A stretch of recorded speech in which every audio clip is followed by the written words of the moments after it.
Selamat pagi, perkenalkan nama saya Adalbertus Sumuseri, mahasiswa program studi pendidikan jasmani kesehatan dan rekreasi Universitas Nusa Cendana. Di sini saya akan mempresentasikan sedikit materi tentang keterampilan mengajar PJOK yang efektif. Baik, langsung saja ke materinya. Yang pertama, konsep dan keterampilan mengajar yang efektif. Konsep mengajar efektif. Secara umum, konsep mengajar efektif adalah praktek dalam memfasilitasi pengalaman belajar yang bermakna bagi murid yang menghasilkan capaian yang diinginkan.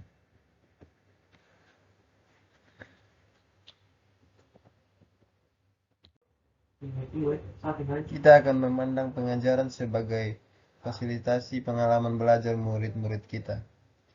Lantas, apa itu pengalaman belajar? Pengalaman belajar diartikan sebagai seperangkat kondisi instruksional dan peristiwa pembelajaran yang merestrukturisasi pengalaman peserta didik dan yang terkait dengan tujuan pembelajaran. Tujuan pembelajaran adalah kata kunci penting di sini. Dengan kata lain, pengalaman belajar itu menuju pada suatu tujuan, maka ia menyiratkan suatu perjalanan dari suatu tempat. Nah, disinilah letak konsep sentral pengajaran efektif. Dalam konteks PJOK, ada banyak aspek-aspek yang menentukan apakah suatu pengajaran dapat dikatakan efektif atau tidak.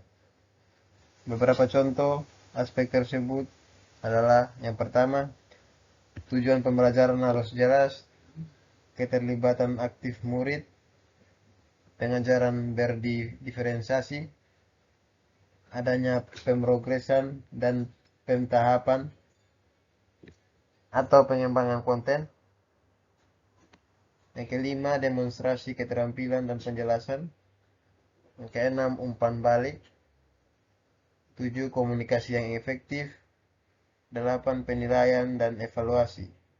Dan yang terakhir adalah keselamatan.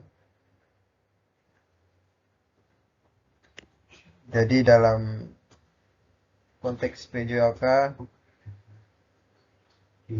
guru harus memberikan keleluasan terhadap siswa untuk menentukan apa yang harus dicapai. Dan berikut kriteria pengalaman belajar. Di sini ada beberapa kriteria. Yang pertama, pengalaman belajar harus memiliki potensi dalam meningkatkan keterampilan penampilan atau aktivitas motorik peserta didik. Kriteria ini memperjelas komitmen PJOK untuk memfasilitasi murid dalam mendapatkan dan mengembangkan keterampilan yang diperlukan untuk membangun gaya hidup aktif. Ini menjadi tujuan unik Bapak dan Ibu dalam mengajar PJOK. Perlu dipahami bersama di sini bahwa untuk menumbuhkan gaya hidup tidak harus selalu mensyaratkan penguasaan keterampilan motorik yang kompleks. Kenyataannya kita dapat melakukan gaya hidup aktif dengan keterampilan motorik sederhana seperti rutin berjalan kaki atau jogging. Kriteria pertama ini intinya menegaskan sentralnya tujuan pembelajaran dalam pengalaman belajar murid. Dengan kata lain, pembelajaran PJOK Bapak dan Ibu tidak akan ada artinya ketika murid melakukan aktivitas gerak atau permainan olahraga tetapi tidak bersifat edukatif, yakni tanpa adanya tujuan mereka belajar itu semua.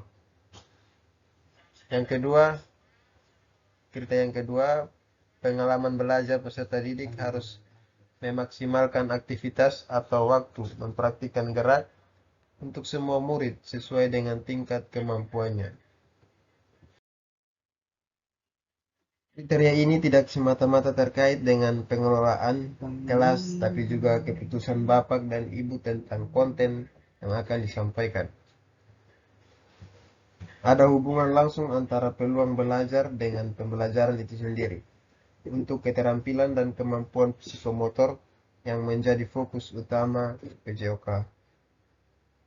Hubungan ini terkait dengan waktu pelaksanaan prakteknya. Misalnya, bapak dan ibu merancang tujuan mengajar keterampilan manipulatif atau melempar, menangkap, dan memukul objek. Taruhlah bapak dan ibu di sekolah dasar meminta murid melakukan permainan lempar tangkap dengan formasi melingkar.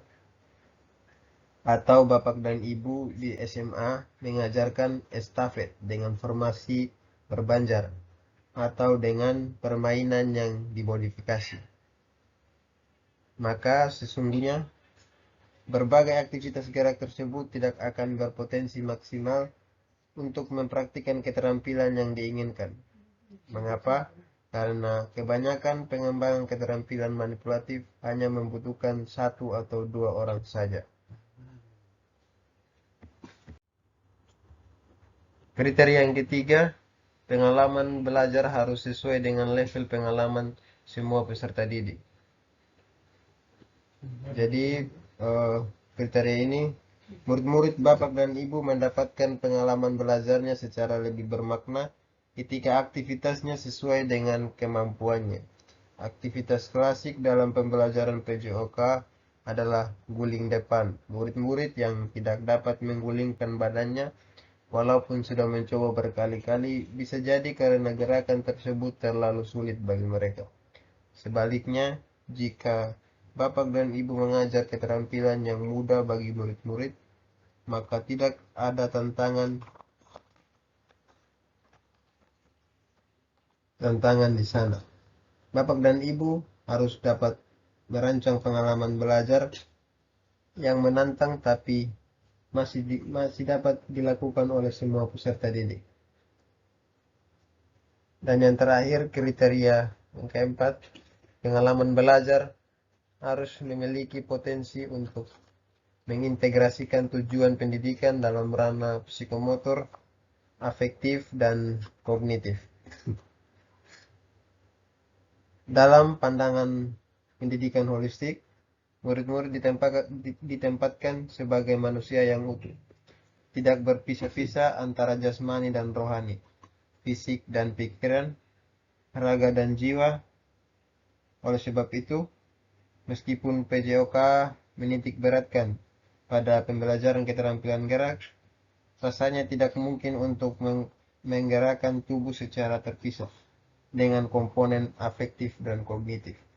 Sebab manusia itu selalu merasa berpikir, bertindak, dan terkait satu sama lain setiap saat. Manusia cenderung mengulang aktivitas yang mereka berhasil melakukannya dan cenderung menghindari apa yang gagal dilakukan. Tujuan pendidikan jasmani tidak dapat diraih jika bapak dan ibu tidak memberi kesempatan murid untuk mengalami keberhasilan dalam gerak. Yang berikut, analisis pengajaran yang efektif. Konsep pengembangan konten. Salah satu kompetensi pedagogik yang penting adalah bagaimana bapak dan ibu memecah-mecah konten dan mengurutkannya ke dalam pengalaman belajar yang sesuai untuk murid-murid. Untuk ini, bapak dan ibu menggunakan pemrograman tugas dalam rangka menghantarkan perjalanan murid dari level pemula menuju level mahir. Bagaimana progres ini ditetapkan? Pemrograman konten dilakukan berdasarkan tujuan pembelajaran, pengetahuan tentang sifat atau karakteristik konten, kemampuan menganalisis konten, dan asesmen awal terhadap kebutuhan murid terkait dengan konten tersebut. Nah, inilah yang kemudian akan kita sebut sebagai pengembangan konten, yakni penahapan tugas gerak dengan cara-cara yang berpotensi untuk memfasilitasi pembelajaran. Dengan kata lain, pengembangan konten adalah konten pelajaran yang diajarkan melalui proses yang membawa murid dari satu level penampilan gerak ke level penampilan gerak selanjutnya. Melalui tahapan tugas yang dirancang secara hati-hati. Seorang guru dalam pengembangan konten akan menunjukkan beberapa karakteristik dalam pedagogisnya, yakni A. Menetapkan progres. Yang pertama ada interest development. Interest development atau pengembangan konten tapi dalam tugas gerak yang sama. Contohnya adalah dari tanpa bola menjadi menggunakan bola, atau dari jarak dekat menjadi ditambahkan jaraknya. Kemudian yang kedua, intertask development adalah pengembangan konten antar tugas. Contohnya, Bapak dan Ibu mengajarkan passing bawah dalam bola voli, kemudian melakukan eksistensi dengan mengajarkan servis.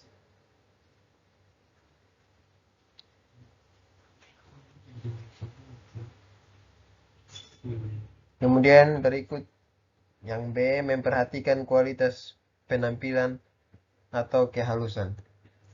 Guru yang efektif dalam pengembangan konten dicirikan oleh pengajaran mereka yang memperhatikan kualitas penampilan gerak muridnya.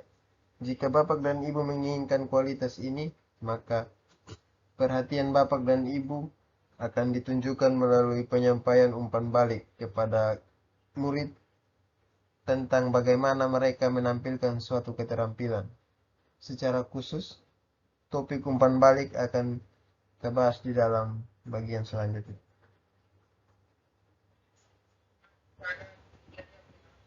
Yang ketiga, memberikan kesempatan dalam menerapkan atau menilai keterampilan atau penerapan. Ada rumus sederhana yang dalam pembelajaran yang bermakna, yakni diterapkan secara langsung. Nah, murid-murid akan banyak sekali belajar dengan cara mempraktikkan keterampilan dalam PJOK. Tapi bagaimana keterampilan tersebut diterapkan dalam konteks gerak sesungguhnya seringkali tidak menjadi perhatian. Ketika Bapak dan Ibu memberikan kesempatan murid untuk menerapkan keterampilan yang sudah dipelajarinya, adalah menjadi karakteristik penting dalam pengembangan konten, khususnya ketika penerapan ini dilakukan setelah tugas untuk penghalusan gerak dilakukan. Penerapan dapat dilakukan dengan cara menyediakan permainan olahraga yang dimodifikasi atau melalui uji diri. Berikut umpan balik. Definisi umpan balik: komunikasi guru kepada murid tentang penampilan murid dalam gerak. Peran umpan balik adalah menjaga murid untuk tetap fokus pada tugas belajar dan motivasi mereka.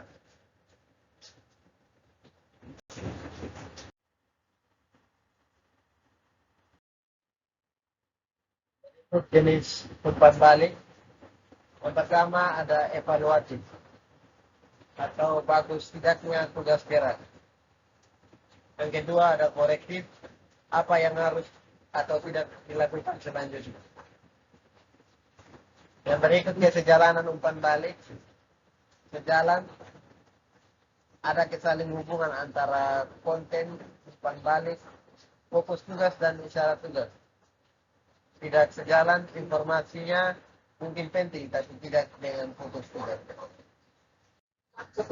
Kemudian yang berikut waktu belajar akademis. Definisi: jumlah waktu yang dibutuhkan oleh murid untuk terlibat dalam aktivitas pembelajaran yang terkait dengan konten akademis atau kurikulum. Mempresentasikan waktu di mana murid terlibat dalam tugas yang mengembangkan pemahaman, penguasaan, dan penerapan pengetahuan dan keterampilan. Waktu belajar akademis PJOK, waktu belajar di akademis PJOK dapat dikatakan unik. Artinya karena dalam PJOK mengedepankan pembelajaran psikomotor, jadi mengedepankan pembelajaran yang mengedepankan pergerakan atau gerak, yaitu psikomotor dan keterampilan dalam melakukan gerakan tersebut. Kemudian waktu belajar akademis PJOK, aktivitas gerak bertujuan untuk mengembangkan pengetahuan, pemahaman, dan keterampilan untuk aktif secara jasmani.